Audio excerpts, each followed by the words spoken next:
Hello everybody and welcome to another episode of I Watch It All. And today we have a movie, and thankfully honestly it's only about an hour and a half because it's really short and I'm pretty glad about that.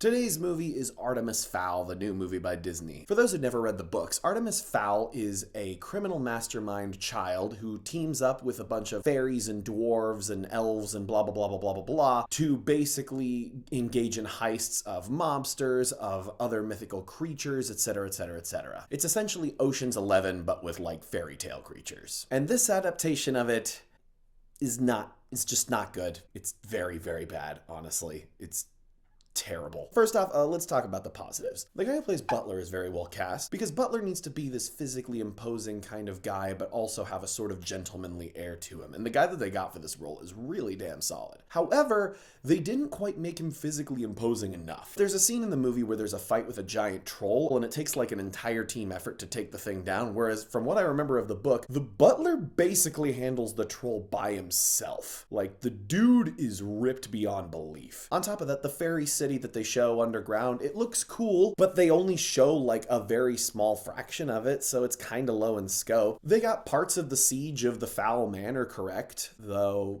again, the whole troll and Butler thing is still wrong. Judi Dench is really good in the movie, but why does she try to put on a Batman growl the entire time? We must recover the Aculos. Get the four-leaf clover out of here. Any questions? No? Good. Going into the negatives, she's not the only one who does that. Josh Gad in this movie is like bafflingly miscast. He puts on this like Batman growl for like 80% of the movie, but the other 20%, he just immediately goes into his regular voice and it's just super discombobulating. There's also the fact that honestly, everything with Mulch is super uncomfortable. Like, there's a scene where he pulls his jaw apart to like dig underground and you see like the earth come out of his butt. It's feeding time.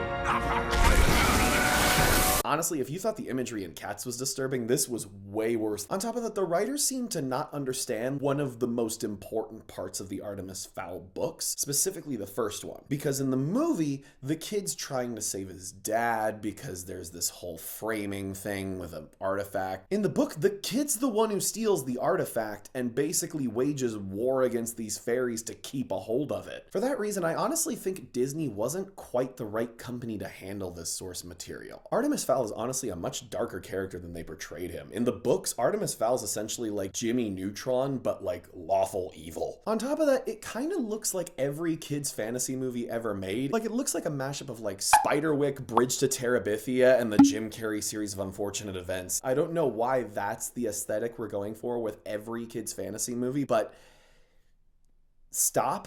Finally, honestly, the biggest sin of the movie, and this is coming from somebody who read the books, I didn't understand how any of the magic of this world worked. I didn't understand how any of the rules of this world worked. They just kind of went, this is a magic thing. It does this thing. We made a shield. It does shield things, but if you get caught by the shield, a bad thing happens. What's the bad thing? I don't know.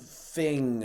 Honestly, it's just kind of a misfire from all directions. It doesn't get new fans because it's too hard to follow, and it doesn't get people that are actually fans of the book because they constantly misinterpret the characters of the original source material. So all in all, I really can't recommend this movie. As much as I want to see this full series created because there are some really interesting stories in this book series, I don't think that this production team quite understands the source material well enough to make it that way. So I think in the end, this one is just really, really, really a misfire. And honestly, that's super disappointing because the second I saw that they were making an Artemis Fowl movie, the first thing I thought was, finally! But I guess it's a little more Last Airbender and not so much Detective Pikachu. Anyway, that's it for this one. I'm gonna go do a magic thing that I can't fully explain to you because it's a magic thing, but it'll do something.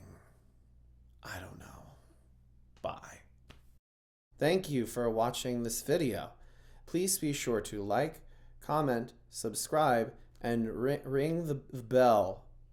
Also, if you wish to watch me stream games, please follow me at twitch.tv/AidenRudd. Thank you, I think.